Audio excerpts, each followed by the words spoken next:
Les amis, je suis content de vous retrouver pour une toute nouvelle vidéo. On se retrouve pour faire la review de l'épisode numéro 13 d'Oshinoko intitulé Chassé croisé, un épisode très intéressant qui aborde plusieurs thématiques. Première thématique abordée, c'est les difficultés, les complexités qu'on peut retrouver lors d'une adaptation théâtrale pour ce qui est d'un manga. Au cours de cet épisode, on nous explique, on nous démontre le conflit qu'il peut y avoir entre l'adaptateur principal en charge du projet d'un projet comme celui-ci par rapport à la mangaka qui est donc à l'origine de l'œuvre. Est-ce que une adaptation théâtrale peut vraiment faire ressortir tout ce que fait ressortir en termes d'émotion le manga d'un point de vue original par rapport à ce qui nous est présenté en termes d'histoire?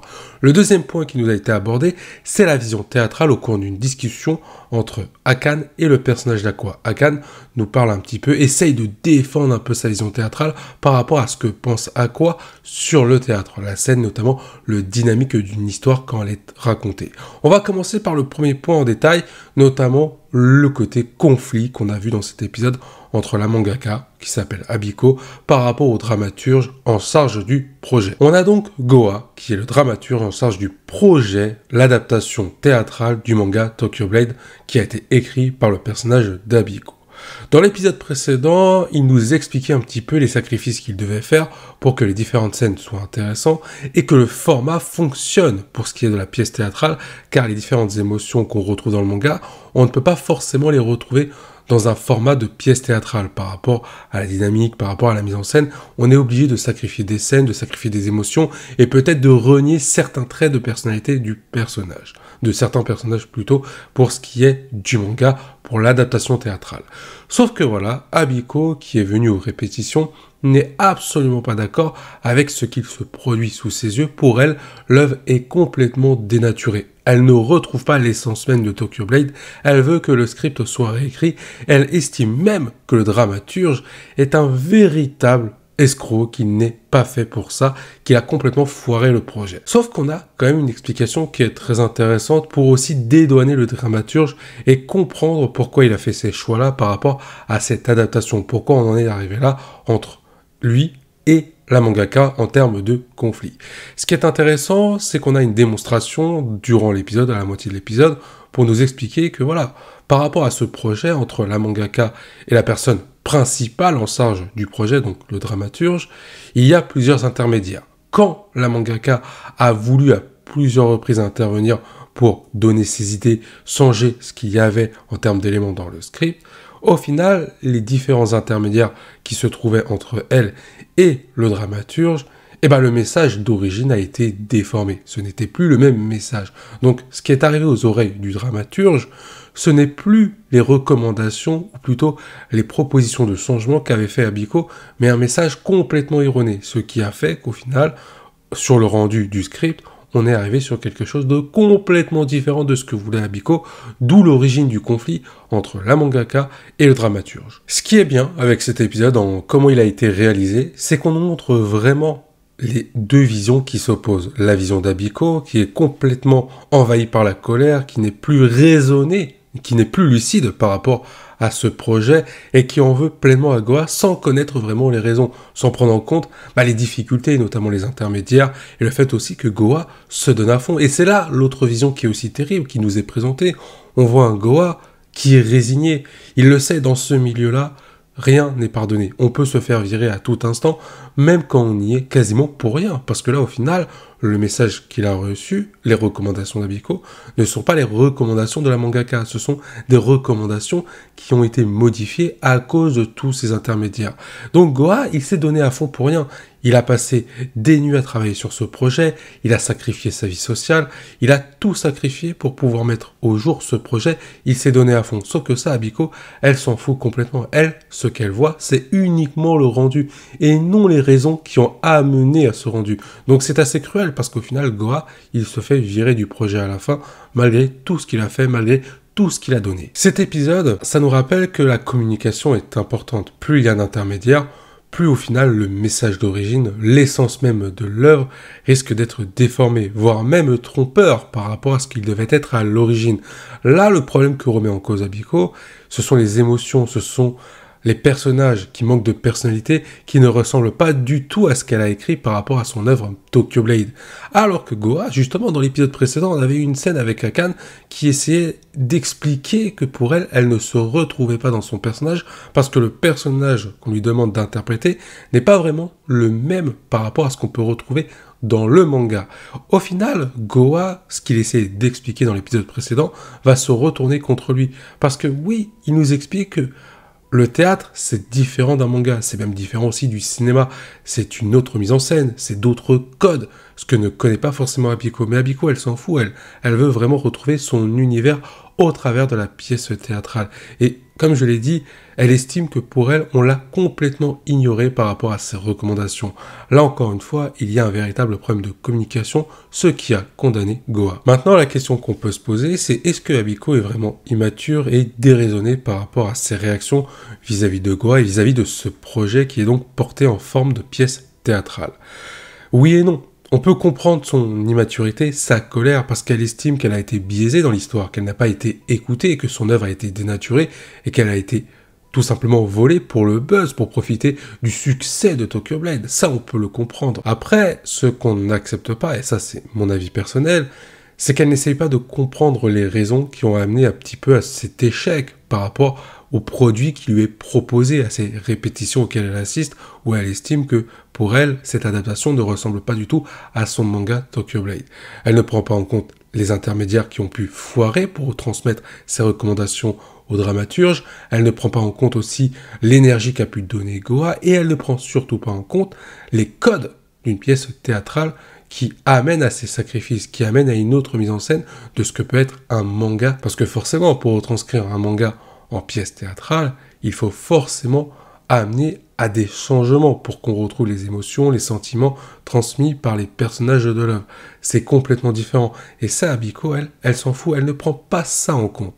Donc on peut comprendre sa colère, parce que avec le manque de communication, on peut dire qu'elle a été ignorée par rapport à ses recommandations du début. Mais ensuite, cette colère est excessive par rapport à tout ce que doit faire Goa concernant ce projet. Par ailleurs, dans cet épisode, on nous représente parfaitement l'équilibre qui doit être respecté par rapport à ce type de projet. Par exemple, si le mangaka ou la mangaka, et c'est très bien expliqué par rapport à la sensei d'Abiko, si un mangaka ou une mangaka s'implique beaucoup trop dans le projet, qui s'immise dans le travail de la production par rapport à cette adaptation, au final, l'œuvre peut s'en retrouver dénaturée. On ne va pas forcément retrouver l'essence même de l'œuvre à l'origine. Mais de l'autre côté, cet équilibre peut être aussi rompu si la production fait office de carte blanche. Comme par exemple, ils se permettent de faire des choses qui ne correspondent pas à l'œuvre. Et c'est à l'auteur, la mangaka en l'occurrence, d'intervenir pour remettre de la structure sans la bousiller, sans vraiment bousiller toute la structure en s'immisçant trop dans le projet. Là, au final, on nous présente clairement l'origine du conflit, le manque de communication qui amène à ce déséquilibre entre la production et la mangaka, ce qui amène à cette situation où Goa est licencié. Abordons l'autre notion qui nous a été présentée en toute fin d'épisode lors de la discussion entre Akane et Aqua, leur vision du théâtre. Qu'est-ce que ça représente pour eux? On comprend que Aqua, il n'aime pas du tout le théâtre. Et c'est là où je trouve que le message est fort, parce qu'Akane va essayer de convaincre Aqua que le théâtre, ce n'est plus une vision du passé, que ça s'est mis au goût du jour. Il faut savoir se mettre à la page. Et c'est un message à la fois pour Aqua, mais aussi pour les spectateurs. Parce que la vision qu'on peut avoir du théâtre, c'est un peu la vision qu'on retrouve chez Aqua. Il dit que le théâtre, en gros, c'est démodé, ça manque de dynamisme, qu'entre les différentes scènes, il y a de la lenteur qui casse le rythme, et qu'en plus on retrouve des décors en toc, donc quelque chose qui va nous ennuyer très rapidement. Mais Akane défend le théâtre, elle en vient, elle dit qu'il faut se mettre à la page, qu'il y a plusieurs déclinaisons, que le théâtre peut être moderne, et que ça peut être sympa à regarder quand on s'y intéresse, et quand surtout on analyse ce qui nous est présenté. Il est vrai qu'on peut souvent se retrouver un petit peu dans le rôle d'Aqua en disant que le théâtre, c'est vrai, ça manque de dynamisme, il y a de la lenteur, mais au final, c'est parce que on ne s'y intéresse pas réellement. Alors que le théâtre, ça peut être beaucoup de choses. Ça peut porter des messages, ça peut porter aussi des déclinaisons pouvant amener à un certain rythme. Ce qui est intéressant dans cette scène, c'est qu'on nous dit que le théâtre, il faut savoir s'y intéresser. Il faut se laisser convaincre. On a une vision du théâtre, j'en fais partie. Alors, évidemment, mon cas n'est pas juste une généralité. Il y en a qui sont intéressés par le théâtre parce qu'ils connaissent ça, ils en font, ou tout simplement parce qu'ils sont amateurs de pièces de théâtre. Mais on a souvent une vision, et pas que sur la thématique du théâtre, sur pas mal de sujets, où on se dit que quelque chose est démodé sans vraiment le connaître. C'est-à-dire qu'on n'a jamais assisté à quelque chose et on dit de cette chose, c'est pas ouf, c'est démodé, c'est d'une autre époque. Sauf qu'on s'est jamais réellement intéressé à ça. Et comme le dit Hakan à Aqua dans cet épisode pour le théâtre, il faut savoir se mettre à la page, il faut savoir s'intéresser avant de porter un jugement définitif sur quelque chose qu'on n'a même pas vu, où on a une vision erronée, justement. En parlant d'Hakan, ça tombe bien, il est temps de parler du dernier point, la rivalité entre Hakan et Kana qui continue de s'appuyer dans cet épisode, de s'intensifier, j'ai envie de dire. Et au centre de tout ça, on retrouve Aqua. Aqua et Hakan sont en couple parce qu'il faut que ça fasse du buzz, il faut poursuivre la fiction qui a été portée à l'écran au travers de leur vie privée. Et ce qui est intéressant dans cet épisode, c'est, de la part de Kana justement, on nous porte un message que souvent, on se sert de la fiction et de la vie privée pour en faire du buzz, pour pouvoir vendre différents projets, parce qu'on sait clairement que ça va intéresser le couple Aqua-Hakan. C'est un couple adoré par les fans. Forcément, si on les prend dans un projet pour jouer un couple ou quelque chose qui s'en rapproche, c'est quelque chose qui va faire vendre. C'est très intéressant de nous dire que là, la vie privée sert clairement à vendre de la fiction, alors que c'est issu de la fiction, parce que ce couple, il est seulement fictif, il n'est pas réel, les deux n'ont pas de sentiments. Sauf Hakan, on peut se poser des questions par rapport à Aqua, mais Aqua, c'est sûr, il n'a aucun sentiment envers Hakan. Son objectif principal à lui, c'est de se rapprocher de la vérité par rapport à Ayoshino, peu importe s'il doit faire du mal à Hakan, surtout quand on connaît le passé d'Hakan, on se dit que ça peut aller très loin par rapport à ce que fait Aqua. Donc on est dans un monde un petit peu vicieux, un cercle qui n'a pas de fin. On se sert du buzz pour le mettre dans la vie privée afin de s'en resservir pour pouvoir vendre différents projets.